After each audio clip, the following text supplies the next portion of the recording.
We're going to talk about unbalanced forces. All right, we're going to talk about Newton's first law and then Newton's second law in the other examples. All right, example one. We have this idea of I want you to really pay attention to this part. Constant velocity means no forces, no net forces. All right, it means balanced force. All right, that's what constant velocity means. That means that there is nothing acting, no external force acting on an object that increases its speed. All right, so here is a question. A crate is pushed across the floor at a constant velocity. The applied force is 75 Newton forward. What is the friction force? All right, so here is, let's do the free body diagram. So we have this 75 Newton. We don't really care what the mass is. Let's call it M. And the idea is that it is moving. So it's a constant velocity. That means it's moving. And the question is, what is the friction force? Now, because it's moving but is a constant, there is no net force. That means, so F net must be 0 Newton. And if that's the case, what would be the force of friction? Well, the force of friction must be equals to the applied force or forward motion force, okay? So that means that is also 75 Newton. Simple as that, okay? Simple as that, nothing fancy. All right, let's look at another question. Now remember that constant velocity means no acceleration, zero acceleration, and it's a zero acceleration. So look at the Newton's second law. If you have the acceleration 0, guess what happens to the force? Well, that's 0. It's directly related, directly proportional to the force, and inversely related to the mass. So be aware of that. Here's a second example. This time we're going to apply Newton's second law. We got a 6 kg object pulled with 20 Newton horizontally. Friction is 5 Newtons. What is the acceleration? Let's draw the free body diagram. The first thing that we do, so here it is, we have this applied force, 20 Newton. We have the friction pulling it back at 5.0 Newton. I'm going to call that FF. And the idea is, what is the acceleration of the object, and it is 6.0 kg. All right, what is the very first thing? What is the net force? Well, the net force is F applied, subtract away the force of friction. And in this case, what do we have? We have 20 Newton, subtract away 5 Newton, we have 15.0 Newton. This is the net force being applied on the object.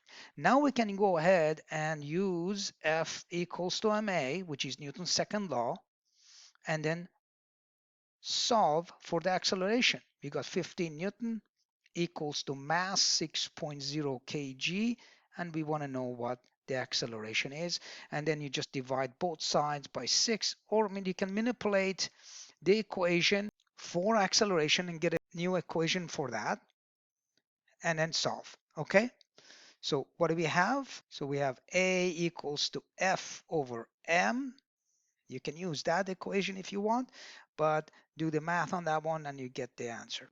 And you get 2.5 meters per second squared. Very good. All right, so very straightforward. Let's look at example number 3. Now, before I move on to example number 3, one more reminder.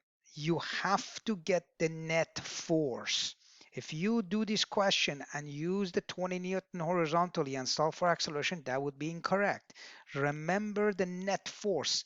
The Newton's second law, which is F equal to ma, has to apply to the net force always. All right, so be aware of that. Know the net force.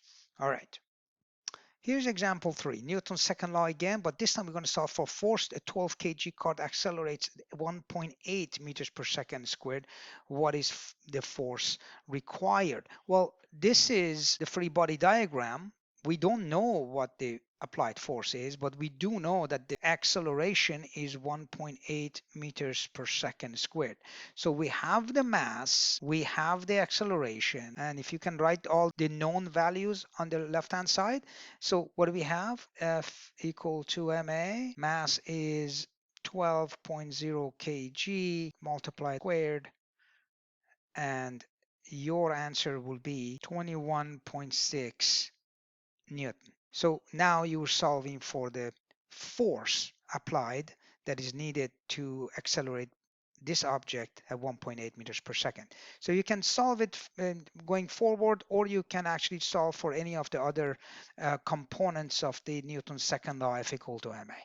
All right, let's look at another question. So here we have a net force of 30. So net force 30 Newton, and we have the acceleration, and what is the mass? Now, one reminder, remember this, that the units of acceleration must be meters per second squared. The unit of the mass must be kg, because kg times the acceleration unit, meters per second squared, that gives you 1 Newton, okay? Make sure you don't fall into that trap. All right, so what do we have? F equal to ma. All right, in this case, we want to solve for m, which is the mass, so that it would be force divided by acceleration. So now I just substitute in 30 Newton divided by 3.75 meters per second squared, and then do the math, and you'll get 8.0 kg. Okay, now notice that you had to rearrange this formula, this Newton's second law formula, to solve for mass. So make sure you know how to do that, and go back to scientific toolkit video to practice solving for variables within the formula. Okay, so let's do the free body diagram for this question. It's very simple. So in this case, there is acceleration.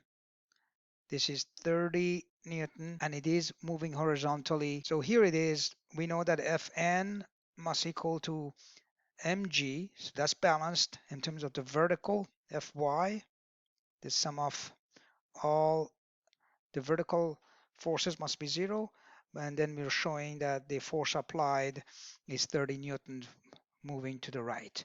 All right, so that is the free body diagram for this question.